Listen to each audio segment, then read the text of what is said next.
Oh, good morning, everybody.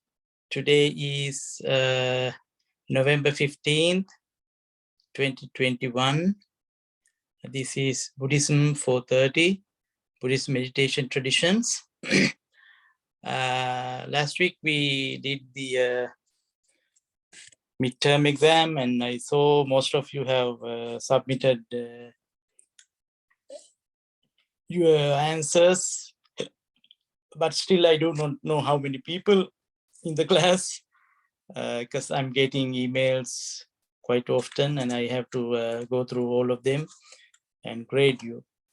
I think I did not see everybody, but some of them you have been doing good work. So today we will focus on another aspect of Buddhist meditation. Now you have to review what you have learned so far. So we started with Buddhist meditation before the Buddha. I mean, meditation before the Buddha, bhavana. And Buddha invented the new method, vipassana. And in Buddhist meditation, you see samatha bhavana and vipassana bhavana. And for the midterm question also was based on samatha and vipassana, both meditations. So by now you know what samatha bhavana and what vipassana bhavana is. And today on, we will be focusing on how meditation traditions developed in other countries. One of the areas that we, the Buddhist history in Buddhism started in India, and afterwards it expanded, or it was developed into many other countries.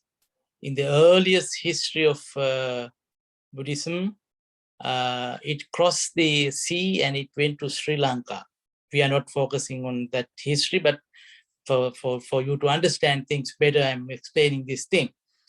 Buddhism went into Sri Lanka, the little island, in the 2nd century, almost like 3rd century BCE, not BC, BCE, before the Common Era. So likewise, Buddhism went into other lands also. One of the big events in Buddhist history is introduction of Buddhism to China. I know some of you are from Chinese origin, and maybe some of you are coming from China.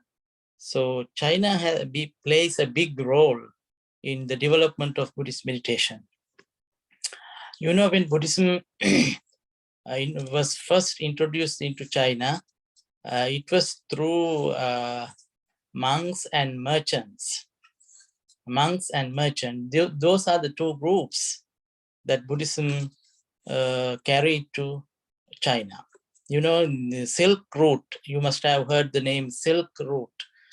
Along the Silk Route, a lot of merchants were going back and forth from India to Central Asia, China, all those areas. So when they were traveling, the culture usually travels like the wind. Even today, when you see something, when you travel somewhere, when you see something, you get the influence of that thing, and you are trying to do the things in the same way that you saw somewhere. Some decoration, maybe some food or kind of things, you get influenced by what you saw in a different land or in a different experience. So what happened was, when the travelers, the merchants, when they were on business, when they were going on business, those days, business was done, that's called caravan. A group of merchants together in different caravans, a line of big caravans. go on businesses, and there were some towns or cities where they did their business. They sell things and they bought things likewise. And one of the good things that they did was most of them were Buddhists. So they carried a monk or two with them. Why? When they were traveling, they wanted the help of the monks, their blessings. So they thought carrying a monk with them is good for their business. It's blessing. So these monks were traveling on the Silk Route, and some of the merchants helped them to build temples too. If you now you find the architectural remains of all those temples along the Silk Route. So that's why it's history. So when they, I'm going to focus on China now. When they went into China, they went like that. Monks went there, merchants went there, they had business, they had trade in those lands. So by that way, Buddhism was introduced to China. But in the history, they say Buddhism was introduced to China in the first or the 2nd century CE, Common Era. Around the 1st and 2nd century Common Era, Buddhism was introduced to China. And very famous name is there. Some of you must have heard by now also, Bodhidharma, a monk named Bodhidharma. He is the one who is recognized as the person who introduced Buddhism into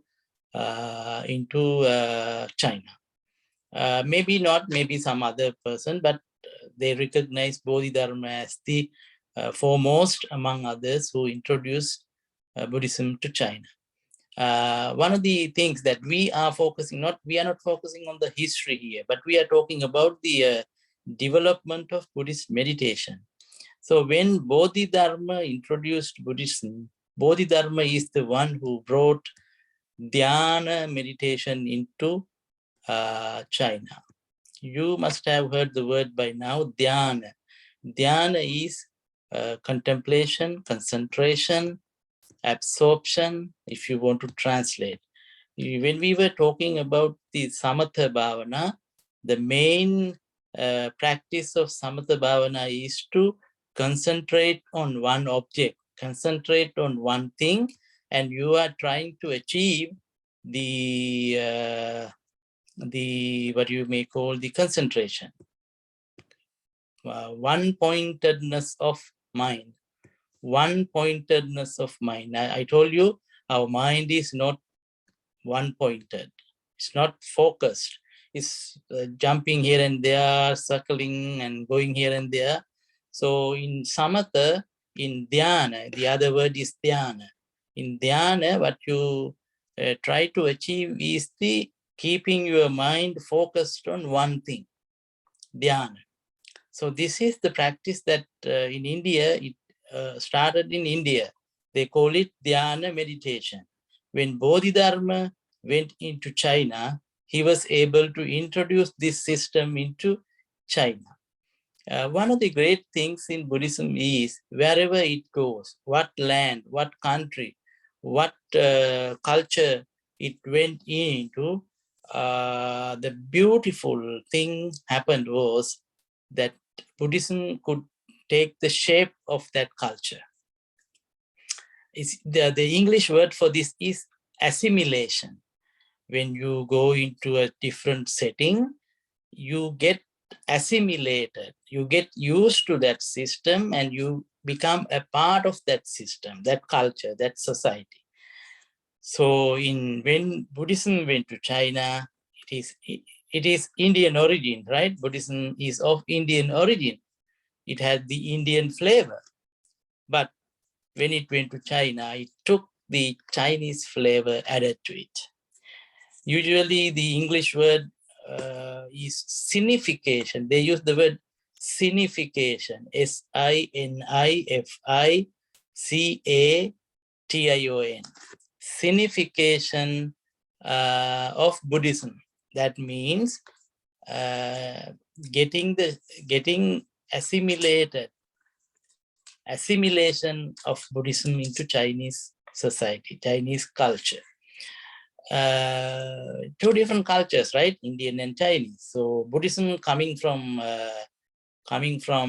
Indian culture, and it is now getting rooted, getting assimilated, getting accustomed, getting used to Chinese setting. That was one of the greatest things that happened in history. So Bodhidharma is considered to be the one who introduced that dhyana meditation, along with other cultural things. The meditation practice that was there in India, Buddhist meditation practice, the monks, original monks, they brought it to China and they introduced it to China. And when it was introduced into China, the name became different. Okay. So dhyana is a Sanskrit Pali word, but in China, we call it Chan meditation, C-H-A-N, Chan meditation. See the difference. They did not use the word dhyana. Instead, they use Chan, Chan meditation. So Chan meditation is the area that we are going to focus today. So in Chan meditation, it actually developed further. In China, it was recognized as Chan meditation. And from China, it went to Japan. In Japan, it became as Zen meditation. You must have heard this word Zen, Z-E-N,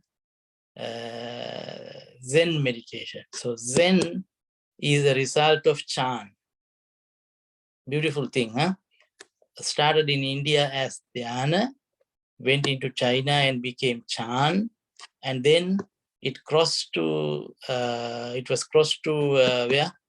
Japan, and in Japan, it is the flowering moment, Zen. Zen is very famous now all over the world. So you should be able to see these links from dhyana to Chan and from Chan to Zen. And even in Korea, it has, they call it Son, S-O-N, Son meditation.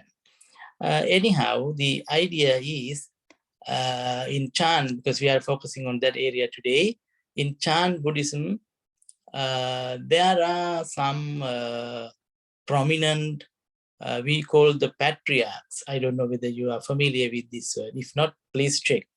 Patriarch, P-A-T-R-I-A-C-H. There are like 6 or 7 patriarchs. Patriarchs are like the leaders, ancestral leaders, who were considered to be the prominent figures who shaped Chan Buddhism into whatever it is today. So Bodhidharma is the first one. Bodhidharma is the first one who introduced Chan Buddhism to China. And then along the long period of time, in different dynasties, in Chinese history, you find different dynasties, right? Tang, Song dynasty, like that. So in those different dynasties, different patriarchs, many, usually 6 or 7, they developed this tradition and they added certain things to it, and they practiced Chan meditation in, they made it popular in China, and Chinese people really embrace this thing because they like the system, focusing on one thing. Like in Samatha Bhavana, we were talking about focusing your mind on one object, right? Object, usually in the Indian Theravada tradition, they focus on their own breath, in breath and out breath. But in China, they were also focusing on in-breath and out-breath, and they were focused, they developed some other methods too. So the theory is the same thing, but in different settings, they develop another, little techniques. You are free to do so. That is one of the most beautiful things in Buddhism. There is no hard and fast, this is how it should be. No, you can adjust things into different, different settings. So Chan Buddhism is one of the best examples of adjusting to the situation, adjusting to the setting. So they made little differences, and they practice Chan meditation for long period of time. And in China, Confucianism, Taoism, those are very powerful civilization practices in China. So they added certain things from those traditions, Taoism and Confucianism, into Chan meditation, some practices, ancestral worship and things like that. And it became so popular in China. Even today, you find Chan meditation practitioners in many different parts of China. Not the younger generation, but older generation, there are many. So that is how Chan became popular in China. So one of the things that you have to focus here is that meditation, bhavana, we use the word bhavana, right? Bhavana there is no hard and fast method of doing it. The seed of bhavana was started in India, and later it developed. Our class actually is to see the different traditions of meditation, right? So to see the different traditions. So one of the traditions, one of the age-old, ancient tradition is the samatha and vipassana. Still, they are very popular. Even in China later, some monks, they introduced samatha and vipassana as it is. Even in the other countries. But still, this signification, be popular with that word, signification of Buddhism. Chan is an example of signification of Buddhism. So now you should be able to explain this thing. Chan is a very good example of signification of Buddhism. Or in other words, you can say assimilation of Buddhism into Chinese society was recognized in Chan Buddhism. We can see Chan Buddhism as one of the examples of that. You have to do a little research now. Because most of you, I think you speak Chinese, you know Chinese. So then what you need to do is check online what Chan Buddhism is, Chan meditation is, and how it developed.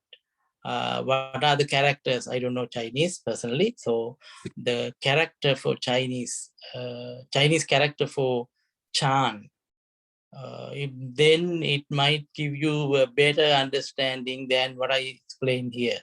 I'm explaining here my academic understanding, but then when you use some word for Chan, the character itself says a lot of things in Chinese society, right? In Chinese language. So please do a little research online about Chan meditation. All I want to say is that it is coming from India. Indian dhyana practices got into China and developed as Chan Buddhism. So one branch of Buddhist meditation is Chan meditation. The original branch of Buddhist meditation is Samatha and Vipassana. And out of that Samatha and Vipassana in China, they developed it into Chan, right? And later we will be focusing on the other traditions. But today you should be able to focus on Chan Buddhist practice. So when you do a little research on that, you will find more reliable information on that thing. You will be able to find some important links, and you will be able to see whether Chan is being practiced in China even today. Please check, because this is the meaning of studying. I'm just giving you the basic facts. You have to develop it. Just like in meditation, the basic theory was presented in India, and then the other monks and other leaders of Buddhism, they developed those things into what you may call different other traditions. So please do that thing. And I hope for today that's enough. So be focused on assimilation of Buddhism or signification of Buddhism. That is the historic part. The example is Dhyana meditation in Dhyana Bhavana in India got the shape of Chan meditation in China. This is the topic today, okay? So focus on that thing, read and do little research, and I will send you the what do you call the question, the homework. When you do the homework, you can do little research, and then you will improve your knowledge too. Okay, so that's enough for today.